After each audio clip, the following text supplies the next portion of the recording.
Hi, I'm Kelly Paul, and I'm here with my husband Rand Paul, and we're talking about our new book, The Case Against Socialism. Rand taught a course at George Washington University on the dystopian novel, and that's really where he got the idea for writing this book that sort of explores the philosophy behind socialism from the Plato on, and how that philosophy was perverted by Marx and various autocratic dictators throughout history. So we look at historical socialism as well in the book. So I want to talk to you a little bit about your course and the genesis of the book. Well, I taught a course a couple years ago at George Washington University. It was called The Dystopian Novel. And it was kind of funny because the poli-sci department was so liberal they didn't want me in it, and the English department was liberal, they didn't want me in it. So the university let me teach this, but they put me in my own department. And I said, well, if I have my own department, does that mean I'm going to be the department chair? That didn't work out so well, but I did enjoy teaching it. And one of the questions that kept coming up from the kids was, we would study the dystopian novel like 1984, Brave New World, Anthem by Ayn Rand, and all the way back to sort of the grandfather of the dystopian novels, which was written by a guy named Zamyatin, and it was called We. And really most of the dystopian novels from the 20th century, they think, are based on this first one. It was interesting because he was an opponent of the Tsar because the Tsar was into censorship, and so he kind of sympathized with the Bolsheviks. He writes this book and it becomes the first book banned by the Bolsheviks. And the whole discussion of dystopian novel has to do with people believing that man is perfectible and that somehow we could get selfless rulers like Plato talked about, philosopher kings, and that we would establish this rational world where everything would be based on reason and it would be this perfect kind of socialism. But as the dystopian novels in the 20th century wore on, you sort of began to see that it didn't turn out that way. It turned out that Hitler's socialism turned into the Holocaust. Stalin's socialism turns into the famine in Ukraine, and millions of people were killed by Stalin. And the young people and the new socialists of today, the democratic socialists, the Bernie Sanders and AOC, they say, oh, that's not what we're really for. But interestingly, as you look through all of this, back in the 30s, American intellectuals, American Marxists were apologists for Stalin. They were all the way up into the 60s until the communists themselves admitted how many people that Stalin killed. But there are still people today who say, oh, well, we can have a kinder, more gentle kind of socialism. They say, oh, we want Scandinavian socialism. But that's the part of the book that you did a lot of work on. Yes. So Rand explores, as he said, the philosophical underpinnings of utopias and socialist ideas and its effect throughout history. And then he got me involved, and I started working on the book with him. I interviewed a Danish journalist, did a lot of research on exactly what they actually do in Scandinavia. Since you hear so much, whether you're listening to a Bernie Sanders speech or an Elizabeth Warren speech, you hear them so often bringing up, oh, what we want to do is we want to have nationalized health care and free college education like they do in Denmark or like they do in Sweden. So we wanted to explore, okay, let's take a look at those countries and see what they actually do. Well, it turns out they don't actually do most of the things that Bernie and Elizabeth are calling for. First off, they've had low corporate income taxes really since the early 90s. They did flirt with socialism back in the 70s and 80s, but for the last 20 years or so, they have had a low corporate income taxes, lower than we had in the US until the Trump tax cuts. They do not have minimum wage. They do not have punitive wealth taxes. They did try to do punitive wealth taxes, again, back in the 70s and 80s when they did flirt with outright socialism. And what happened? The wealthy fled. In Sweden, for example, the founder of IKEA left the country. Bjorn Borg left the country. And Sweden found itself spiraling into a pretty deep recession in the 90s, and the population started electing center-right governments, and they actually repealed their wealth taxes so that their wealthy could come back and bring their wealth and their capital back into the country. So that did not work out so well. But yet, we still have the leading Democrat contenders rehashing these same tired old ideas that you can tax the 1% and pay for all of this gigantic social welfare state. These countries are completely capitalist. The Danish Prime Minister, what did he say when he was interviewed? He said, Bernie, pipe down. We're not a socialist country. And in fact, that's one of the things that comes out in this book is that Bernie's actually too much of a socialist to even get elected in Denmark.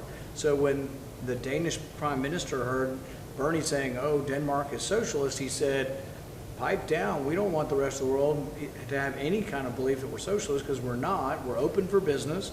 We're for free trade, capitalism. We have private property. The businesses are owned privately. We have a private stock market. And so they want to disassociate themselves. But this is really the big lie of the socialists in our country. And the big lie that Bernie perpetuates is that somehow, you know, he's for this socialism and it's great and that's why they're thriving over there. When in reality, what he's preaching in this country is not what they have in Scandinavia at all. He's preaching that we should raise the corporate income tax back to 35%. And yet in Scandinavia, a large part of their success is because they've had a low corporate income tax for decades now. So Bernie doesn't have his facts right. He's preaching that they're socialist, they're not. He's preaching for higher corporate taxes, they don't have that. He's preaching for a high minimum wage, they don't have a minimum wage at all. And yet, he is preaching for some stuff that they do have. Free education, and he's preaching for paid leave and all this stuff. A lot of the free sort of socialist goodies that you give to people, but he says only the rich people will pay for it. And Elizabeth Warren says the same thing. But guess who pays for it in Sweden and Denmark and the Scandinavian countries? The middle class and the working class. I interview a Danish journalist and she says, look, we have nothing but capitalism in Denmark, but once the capitalists have done their work, we just tax the heck out of people. But what is interesting is their taxes are actually much more regressive than they are here in the US. In Denmark, for example, a person making at around $65,000 a year would be in the 60% tax bracket. You heard that right, 60%. The other thing that they have in most Scandinavian countries is a 25% VAT on every single thing that they buy. You buy a dozen eggs, a pair of jeans, everything is 25% more expensive. So since your consumption, your costs, take up a larger percentage of your income, the less income you have. That translates into the poorest segments of their population effectively paying a higher tax rate. They're paying 25% on everything they buy. And again, the middle class is heavily taxed. It's just a math problem. There literally are not enough wealthy to take that kind of money out of them. So and they don't have as progressive a tax structure as we do here in the US. So when Bernie says, I'm going to give all this free stuff to the American people and only the rich are going to pay for it, he's selling us a bill of goods. Because if you want that free stuff, so-called free stuff, you'll pay for it through taxes. In Scandinavia, they do. The working class and the middle class pay enormous amount of taxes. If you're interested in buying the book, where can people go to buy the book? They can go to premiercollectibles.com/Senator Paul. So yeah, we and really. What kind of book? They get a signed book, right? You get a signed copy. Rand is here signing them today. We have quite an extensive amount of the book is devoted to exactly what they do in Scandinavia. Because it's so much in the conversation now, and we do see young people saying, why can't we do that in the United States? Well, one of the reasons that we explore in the book that we really could not even approximate their level of socialism, and it's not socialism, but their level of welfarism in the US, is that their culture is so very different. I mean, for example, in Denmark, they tax automobiles at 100%. It was actually a 200% tax on cars until last year when they lowered it to 100%. So the journalist that I interviewed in the book, she was telling me, in our country, no young people have cars. It's insanely expensive.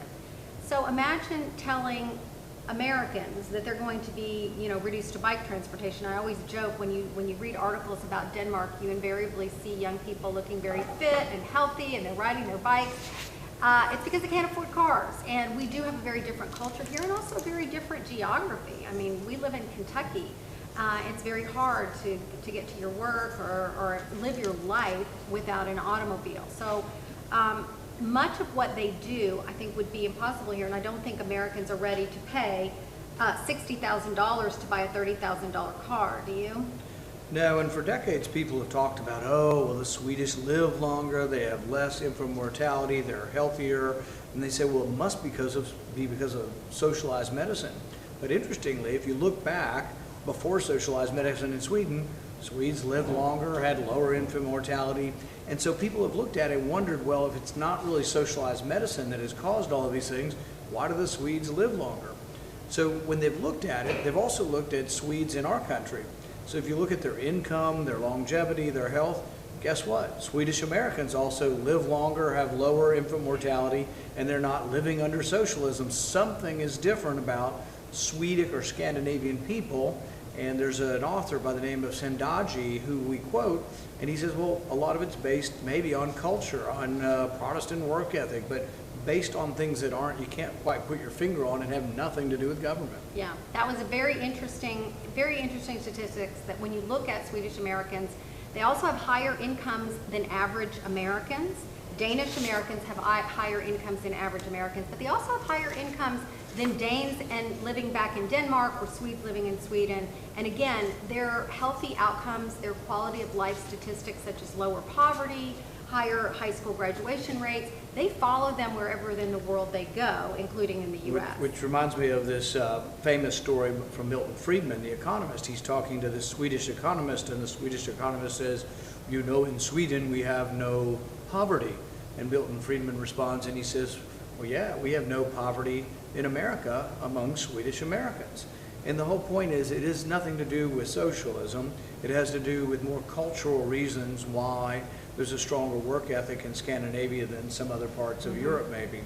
But the bottom line is that the myth of Swedish socialism being this great thing that we should emulate is just frankly not true. They're not socialist. They actually have low business taxes, and they have significant free trade with the world. Most of the economic indexes that measure who are the freest, most prosperous nations with the most capitalism actually measure the Scandinavian countries in the top 10 in the world.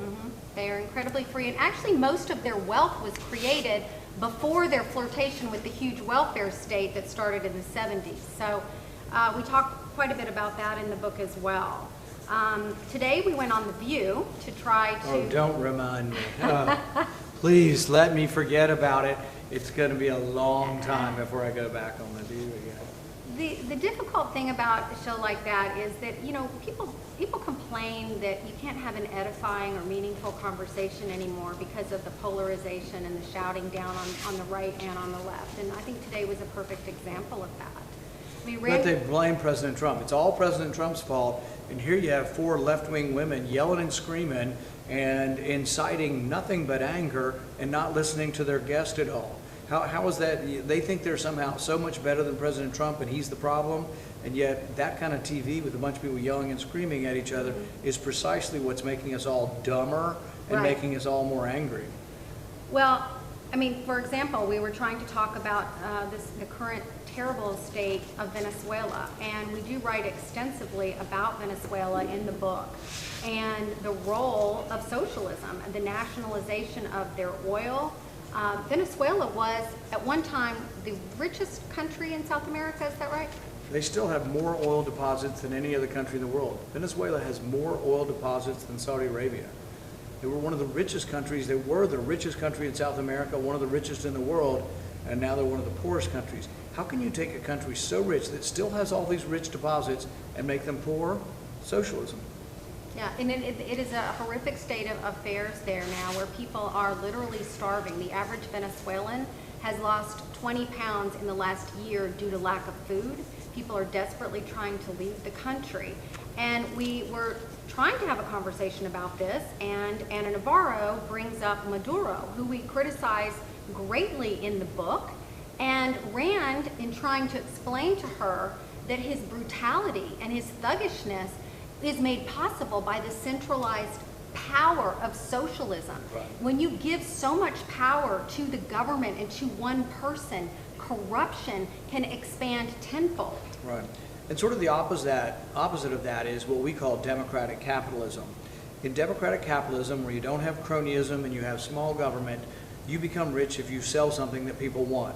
So Sam Walton became a billionaire because he had cheap, quality products and he was great at distributing them. And that's how most people become rich in our country, through merit. Maduro became rich because he controlled the reins of power. His daughter is said to be a billionaire, stealing money from the government coffers. And yet, there's something about the accumulation of power that makes that kind of government more prone to the thuggishness, to this authoritarian overreach, because it tends to happen in governments where the centralization of power happens, like under socialism. This is a point we were trying to make, but in her sort of crazed, yelling and screaming and shouting, the debate wasn't very smart. We didn't get to hear that because I was actually agreeing with her that Maduro, of course, is a thug. But my point was that thuggishness is more prominent in socialist countries because they've accumulated the power. And it's the opposite of what we have always held up as a standard in our country. In England, going back even to 1215 at Runnymede, the barons were trying to control the power of the king and limit the power of the king. We so much wanted to control the power of the king, we got rid of the king. But even when we established a presidency, we put checks and balances on the president. The president's not supposed to spend money without the permission of Congress. That's a check and balance. The president's not supposed to declare war without Congress's permission. Another check and a balance. And so we have these things. They don't have them in socialism. And this is a very important fact, and gets to the point of discussing whether or not violence is inherent to socialism. It's also kleptocracy, corruption, and stealing are inherent to socialism because you've given the power to a very few people. Even when you look at sort of poverty and weight loss, in Venezuela, things are so desperate that the average citizen's lost about 20 pounds for lack of food in this country that is so oil rich. And yet at the same time, Maduro has gained 50 pounds. He probably wears like a size 80 suit or something. But the people who are well-fed are Maduro and the generals. Right. But it is not an accident. It's not because, he just happens to be a thug. It's because socialism breeds thuggery. Mm-hmm. Well, unfortunately, anyone watching The View today did not get to hear that incredibly cogent and thoughtful answer because all they want to do is scream and yell. And it's interesting that so many on the left accuse the right of shutting down speech or calling for violence or being rude when it's so often on the left. And I will say to Anna Navarro very briefly, you are actually on page 284 of our book, where we do call you out and several of your CNN compatriots who were calling for horrible thuggishness. names. We call her out for her own thuggishness with regard to an innocent young man. 16-year-old kid who was accused and pilloried and vilified in social media, including by many highly paid adults in the media, calling for violence against these kids. Explain who this was. This was the Covington Catholic School kids who were waiting for their bus. I'm sure you all are aware of the whole insane mob and pitchfork that came after these kids when the New York Times falsely wrote that they were mobbing and taunting Native Americans. And when the nearly 2 hours of video that came out and was put on the internet showing that the Native American everything Anna Navarro said was untrue, was false and malicious, and she maligned and defamed this young man and potentially damaged his future as far as getting into college. No one wants to be seen as a racist or a terrible, discriminatory person. And he's not. He was just he never said anything. It's a poor 15-year-old who sits there smiling. And what were they saying on CNN? He had a punchable face. Yeah, Bakari Sellers said he should be punched in the face. Another CNN person also called for violence against him. We didn't hear a word from CNN after the truth came out, when it showed that the Native American marched into the middle of the boys when they were already cheering and yelling because they were trying to drown out the horrible invective, the vile, racist and homophobic language that were being yelled at all of them by the black Israelites. When all of it came out, they were silent. They just some of them deleted their tweets, but very few apologized. We do talk about it in the book because we want to talk about the toxic world that we live in right now and how yet so everybody often, on the left, including Anna Navarro, they're always complaining, saying, oh, it's the right wing is creating this toxicity and this terrible debate, and yet they're yelling and screaming it on The View without listening to anybody at all. And there she was, the first one lined up to attack a 15-year-old kid who never said a word and to defame him. And she ought to be ashamed. She really should. She should come out publicly and apologize to the board. It's page 284, Anna, if you want to read it. Anyway, now we're going to get to some exciting questions because we do have some great supporters who have sent questions in, who are ordering the book. So I'd like to take the first one. It's from Stacy in Virginia Beach, Virginia. And Stacy writes, what can we as conservatives do to prevent the usurpation of the republic by the uber liberal left? Well, participate. You got to vote. We've got to win not only in elections, but we need to win intellectually the arguments. Hopefully this book provides ammunition for those who want to bring the debate to their community about whether socialism or capitalism is best, what made America great. You know, the president's famous for saying, make America great again, but I always respond by saying, what made America great? We've got to know what made America great. And to my mind, what made us great is that we didn't want a king, we didn't want a powerful government. We wrote a constitution that, as Jefferson said, the chains were to bind the government, not the people, but the chains of the Constitution were to bind the government and keep it small. And that means your freedom is large. It means the freedom to trade and to have economic prosperity that comes from trade is large because the government is small. And so I think you have to win elections, you have to win the intellectual argument, and there are other ways as well. I'm a big fan of the state policy think tanks out there. Bluegrass Policy Institute is one in Kentucky that's a nonprofit that basically isn't political, they're not involved in elections, but they're involved in promoting good ideas.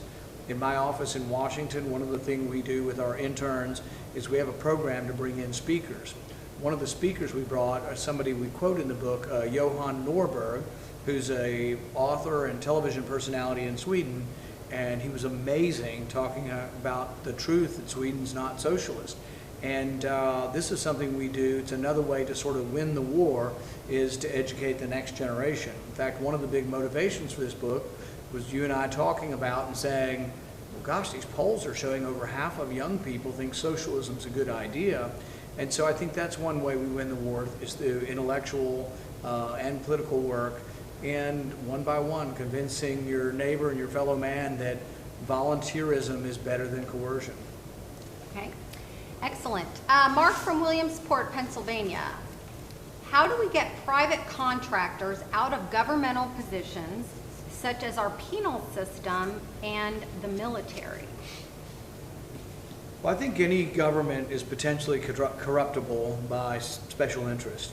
And so if special interests are doing billions of dollars worth of business, military contractors, you really don't want to choose your weapons based on somebody making money. You want to choose your weapons on what you need to defend the country. And I'm not saying we don't. We're probably still going to have private contractors that do make some of our weapons. But we need to be very careful that they're not the ones deciding which weapons to be built, that it's disinterested politicians. That's the problem, sort of, we talk about in the book. How do you get disinterested politicians? How do you get disinterested philosopher kings that aren't corrupted by the system? And there is a danger to folks who make money off of government, influencing government.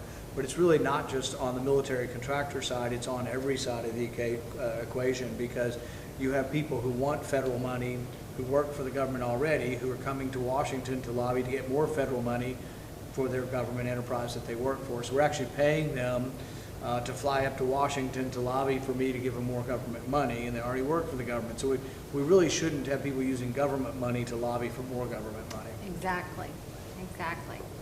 Okay, another good question from William in Monroe, Washington. Do you think the national debt could be fixed in this generation? Well, you know, the national debt, the overall debt's about $22 trillion. In my office, if you visit my office in Washington, you can see that it's $22 trillion, but the numbers are just spinning out of control. That's the total debt, and the annual debt's about $1 trillion. And so the annual debt, the annual debt at $1 trillion is something we could try to address. And so each year I've been putting forward for the last several years something called the penny plan. Yeah. The penny plan is to cut 1% of spending. And the interesting thing about it is that when you present it to people, even people who want a lot of government money, so somebody will come into me and they'll say, well, you know, it's a great cause, it's Alzheimer's disease or something, we got $100 million last year. And I'll look at them and say, well, we're $1 trillion short. It doesn't make any sense to borrow the money from China, even for a good cause, whether it's Mother Teresa or Alzheimer's disease or whatever. Borrowing the money just doesn't make sense. I said, what if we give you $99 million? Instead of the 100 million you got last year, we'd give you 99 million, and we do that for everybody. Whether it's military, welfare, you name it, just across the board, we'd give people 99% of what they did last year. You'd actually balance the budget in 5 years. So we could at least quit digging the hole deeper. We could at least quit adding to the debt by doing the penny plan. Here's the problem. Not one Democrat in Congress will vote for the penny plan. I've introduced it several times. I get 0 Democrats, and even among Republicans who profess to believe in the debt and fixing the debt and cutting spending, I get a little bit less than half. I've gotten about 20 Republican senators to vote for it, 20 to 24. That still means that there's about 30 Republican senators who campaign in their states saying they care about the deficit, but then when they get to Washington, don't vote like it. they're big government Republicans, and they vote for the spending the same way as the Democrats do. Yep.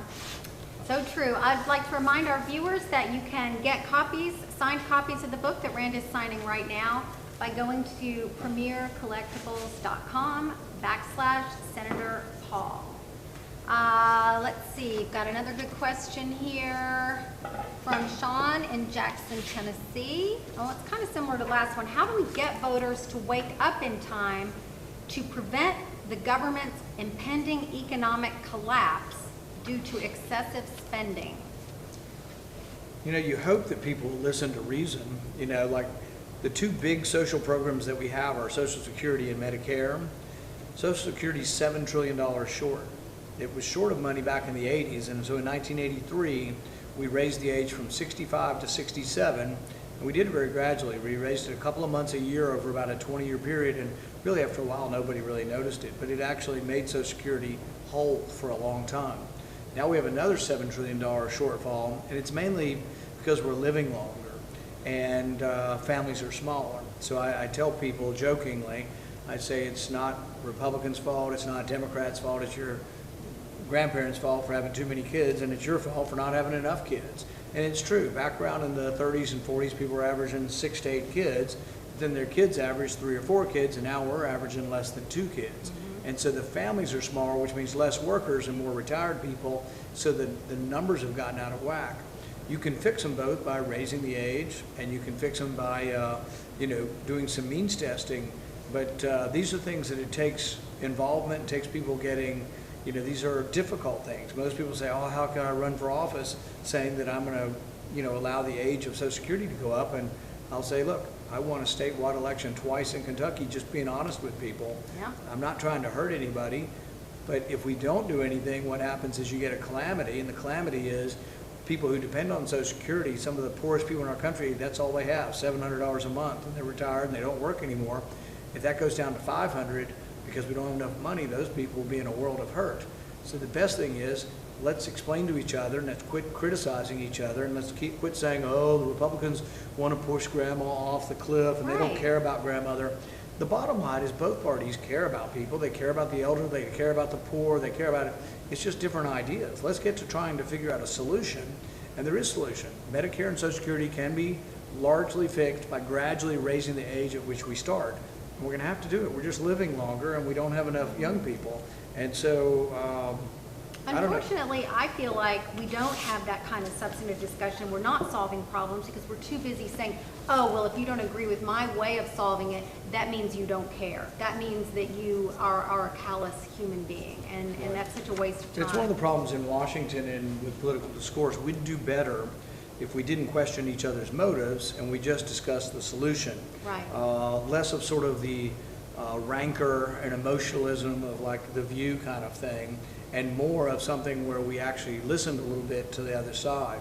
But what's amazing to me about the left is they complain all the time about the right, about intolerance, but it turns out the View, which all 4 women are coming from the left as far as I'm concerned, are about as intolerant as you see to hearing other ideas, even their guests that they invited to come on. And even some ideas that we actually were in agreement on in some ways.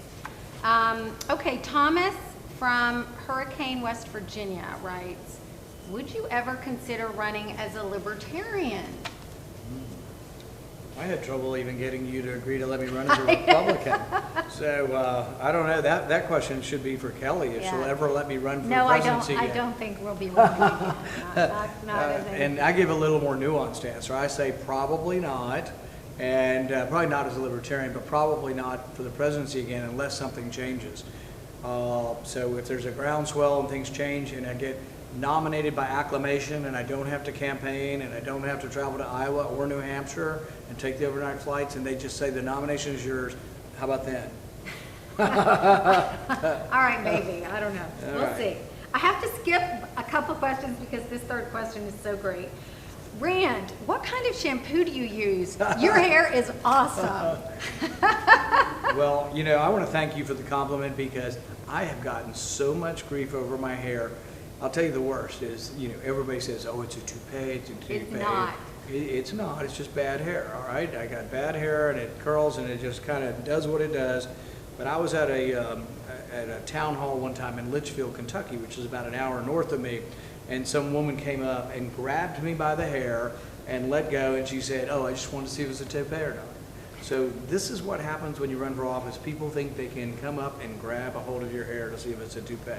But, you know, I think whatever shampoo I use is whatever I find in the shower. Yeah, so I don't know if it's anything special. I'm not even sure what kind of shampoo. But my mom has curly hair, my dad has curly hair, and that must be where I got it. Yeah, and I like curly hair. I don't know why anybody would ever criticize your hair because I think it's awesome too. Okay, we've got Brian. How or when will the Republican Party restore fiscal accountability and budget discipline? The problem really is, like I said, there's enough guilt to go around to both parties. And on the Republican side, there's this strong belief that we need to have unlimited spending for the military, that we can never be safe and never be strong enough, even though we spend on the military more than the next 10 countries combined. We spend more in the U.S. on our military than all of NATO, and we spend more in our military than the next 10 countries combined. And so I've made the argument that it's not that our military budget is too small, but that our military mission is too large. We're in 100 and some odd countries. We have troops in like 50 of 55 African countries. We're fighting in Mali.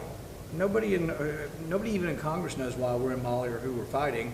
We're fighting in Somalia. There's like 7 different tribes in Somalia. Does anybody know who's fighting whom? Is anybody willing to send their son or daughter to fight in Somalia for something we don't even know what we're fighting for? And so that's the right. The right wants money for that. The left wants more money for welfare, but they compromise. They get together, and the dirty little secret of Washington is they're compromising all the time to raise spending on military and social welfare, and that's why the budget gets busted. Not because of one party or the other. Really, people say, whose fault is it, Republicans or Democrats? And I say, yes. It's really both parties. Both, yeah. And don't you think that this explosion of our military all over the country is because Congress has abdicated its responsibility and no longer declares war? So suddenly we're involved in all of these civil wars and these skirmishes around the world that aren't really making us safer. That's exactly the debate we've been having sort of over Syria. You know, everybody's squawking, oh, the president's not defending the Kurds. Well, the Turks are also our ally. The Free Syrian Army was also our ally. You know, we've got allies fighting allies. Which ally are we supposed to support? And it's a messy war with 5 different countries on each side of this war. And really, maybe our job shouldn't be always sending troops, but maybe our job should be saying, we're not sending any money, we're not sending you any arms, but we'll help you convene a peace conference and a ceasefire. And until then, you get nothing from us. Maybe we do nothing to help you until we actually have a ceasefire. We use our leverage to make them talk instead of selling our arms to both sides to kill each other. I love that idea. Good. Will you vote for me? We also said something earlier that I think is an interesting point as well, that, you know, our technology and our weapons that really belongs to the taxpayer, and, you know, giving it to countries like Saudi Arabia or selling it is potentially problematic. Yeah, and I think, you know, there's a war going on in Yemen as well. So all these people are squawking about, oh, we want to stay in Syria. Do they also want to be in Yemen? Do they also want to attack Iran? Do they also want to attack North Korea? See, this is the crazy sort of naivete of the neocons, who really are Woodrow Wilsonian sort of progressives, in the sense that, you know, his big statement was he wanted to make the world safe for democracy. I just don't think you can spread democracy at the point of a gun, and it just doesn't seem to work. I also think that when you topple these regimes, and this is something President Trump agrees with me on, that regime change doesn't seem to work. You know, people, the neocons, Bolton, Liz Cheney, Lindsey Graham, they all think, oh, if we just get rid of Gaddafi, maybe they'll elect Thomas Jefferson. And my sort of, tongue-in-cheek or a little bit a point made in jest slightly is that, well, Thomas Jefferson doesn't live in Libya, and their tradition really isn't ours. And people think that Thomas Jefferson and some of our folks that wrote and worked on the Bill of Rights in the country, they were just an accident of history that just showed up. Well, no, they're part of this long lineage, started, much of it in England, of limiting the power of the king. We wanted to limit central authority, and it is part of our DNA as a country trying to do that. There were imperfections, we didn't do everything right, but it is largely this sort of long-term history. The Middle East, they don't have that history. It's much more of a tribal history. They actually, if they are given the ability to vote, will vote to mix their religion, and they would have an Islamic government. They will vote for that. Even though we're a largely Christian nation, we have a lot of different religions, Judaism, Muslim, Hindu in our country, we have kind of a different attitude. We've over time decided we don't want our religion, even if we're really strongly religious, sometimes even more so. We don't want the religion to be a state religion because then our religion might not be acceptable in the state. They're not that way. They have a much more uniform belief that Islam should be mixed with the government. And I don't know, who are we to tell them what to do? And if we do tell them what to do, are they going to say, oh, yes, sir, we're going to do whatever you tell us? No, usually they resist and there's war. Yeah, exactly. Oh, this is a really good question. Alex from Boynton Beach, Florida. Should I name my son Rand or Ron? Now, that's a good question. Well, I would say your first son, Rand, and your second son, Ron. What do you think? That sounds good. Yeah, well, full disclosure, your name is actually Randall. Yeah, well, you didn't name either of your kids Rand or Ron. What's up with that? Well, one of our son's middle name is That's right, I forgot about that son. But no, I didn't forget about it. Okay. A lot of these have already been asked, so. We must be getting close to the end, and you must have some really good All right. questions to finish up You with. want to do the quickies? Yeah, all right. We've got these fun questions.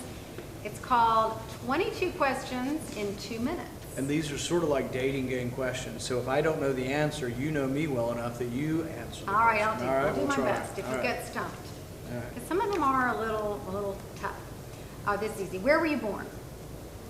Pittsburgh, Pennsylvania. I'm still a Pirates and a Steelers fan, which was never very popular growing up in Texas because they all hated the Steelers because the Steelers in the 1970s were the best, and so were the Pirates.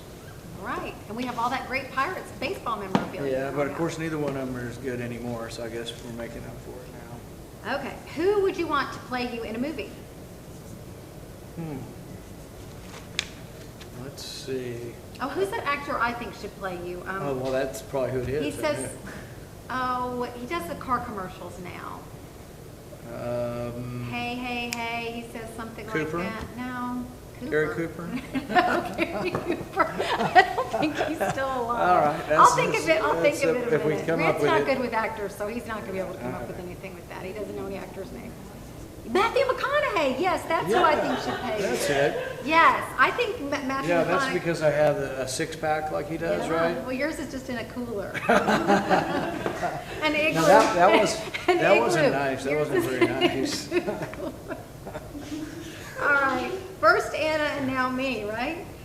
Okay. What was your first job? And this is being filmed without alcohol. The audience should know we have not been drinking. So, What was your first job? mowing lawns. Back in the days that the lawnmowers were push lawnmowers, they weren't even automated. You had to push the lawnmower. And I used to sometimes I get $4 a lawn, but there was inflation in the 70s. I worked up to about $8 or $10 a lawn. And then when I was old enough to drive the big Ford tractor that had like a brush hog on it, then I could really make money because you had to put it on a trailer, pull it behind a truck, and sometimes for a small job you could get $100, because it took this big tractor to do it. Also did landscaping, putting in plants around commercial buildings and houses. And then my favorite job was I was an employee and ultimately the manager of the putt-putt golf. I remember that job. And yeah. we got to play putt-putt golf all the time, so it was great when nobody was there. But we also, one of the things we like to do is, there was an aluminum fence that went around the whole thing, and we were teenage boys, and so we would try to walk the entire fence, you know, balancing on top of this round sort of aluminum pipe, and so it was kind of tricky, but we would try to walk the entire perimeter. And of course I could do that. Yeah. All right. Great work ethic there from the putt-putt golf. All right, this is a good one. This is an easy one. Who makes you laugh the most? Of course. Would you guess that one? Yeah, yes, I knew that you would say that, because we do love to laugh. Rand and I, we laugh a lot. You have to laugh in this life, right? Yeah. Whatever you say, hon. All right. Who is the most interesting person you met recently? Let's see. Actually, we mentioned him earlier, that Johan Norberg, I think was really interesting, you know, because he knew so much, and really, as I was hearing him speak about Sweden, the fact that they're not socialist, I kept thinking, oh gosh, it'd be great to debate Bernie Sanders over socialism in Sweden. He'd really put him in his place. What is the last book you read? A book called Enlightenment Now by Steven Pinker. He's a Harvard psychologist, and it fits along with this theme of things that I've been looking into lately about progress, and about how the statistics about economic progress are overwhelming. You know, the eradication of poverty, the growth of things, the growth in productivity, the fact that someone buying food now can buy 7 times as much food for the same amount of time working. But it's a good book. Yeah, I think that's where we got this statistic in the book, that the average worker, people always, you know, seem to think that the average worker or the middle class was better off in like the 50s and 60s, and you look at the statistics for how many hours people had to work to buy the same amount of things. Like, for example, in the 1950s, the average worker would have to work for 115 hours to buy a Sears refrigerator. And today, that same average worker would work 15 hours to buy a refrigerator. So one of the things we do talk about in the book is that while we do see a widening of dollar income inequality, we see a shrinking of inequality in terms of consumption, in terms of what you can buy. And a lot of that is because of the free markets and free trade and the lower cost of goods. And one statistic that we have in the book from the group fee is that the bottom 20% of income earners in the United States actually consume more goods and services than the average income earner in wealthy countries in Europe and Scandinavia. Yeah, and one of the things about income inequality that we try to point out that it really means probably almost nothing. There are people that have looked at income inequality in the United States over the last 40 years, and as we get more income inequality, we've had more economic growth. So it really doesn't slow the economy down. And if you look at countries that have very little income inequality, you may or may not want to move there. Pakistan and Ethiopia have lower income inequality than the U.S., but it's like people aren't like in droves trying to migrate to either Ethiopia or Pakistan. But income inequality, when you look at it, you have to think about yourself, not in comparison to someone else, but to your own circumstances. So if the average poor person in our country makes $30,000 a year for a family of 4 or whatever, and the average rich person makes $100,000, you're like, that's only 3 to 1. That's not that much income inequality. But would you rather live in that world where you make 30 and the rich person makes 100, or would you yourself rather make 50 and the rich person makes 4 million? It really shouldn't be about the rich person make 4 million. It should be about your own economic material improvement there, and not so much about the other person. Right. The other thing is, if the other person makes 4 million, maybe they're also now owning or creating businesses and opportunities internationally that create more jobs and more wealth. I look at it this way. I think the more moral question is not that everyone should have the same, but that the poor should have enough, that everyone should have enough, but that we cannot equalize everything. You know, we do have people, if you're going to have, if we're going to accept the idea that people are very different, we all have different talents and abilities, then we have to accept the idea that people will have different outcomes in terms of their material success in life. That's one of the points that we pursue in the book, is that most Americans now believe, rightfully so, that everyone should have equal protection under the law. We should treat you the same no matter what your color of your skin is, whether you're a girl, boy, what your gender is. We should treat you the same under the law, equal protection. And yet, if you want to have equal outcome, if you want everybody to be equal in income and everything else, you're going to have to treat the people unequally in the law. So instead of having equal protection, you end up having something that is unequal in its presentation of the law. And we talk about that in the book as well. And I say, you know, we'd all love to have Beyonce and Jay-Z's lifestyle. I wish I were a billionaire. I can't sing or perform or write music like Beyonce and Jay-Z. We talk about that's true. That is, you cannot sing at all like. But I don't begrudge them their success. We have a young man in the book. We talk about Palmer Luckey, who invented a virtual reality technology as a teenager in his parents' garage and sold it for millions and millions of dollars. We don't all have that ability either. So I think it's just really interesting to discuss incomes, but to do it from a frame of reference of not out of envy or condemning anybody, but seeing how we can lift all boats and how we can all do better. I think we're running out of time. And we are running out of time, so I'd like to tell everyone to go to premiercollectibles.com / Senator Paul. Thank you for being on the show with me today. Yes, and thanks everybody for watching. And if this becomes really popular, we're going to have our own show, and then we'll compete with The View, and people could watch intelligent TV.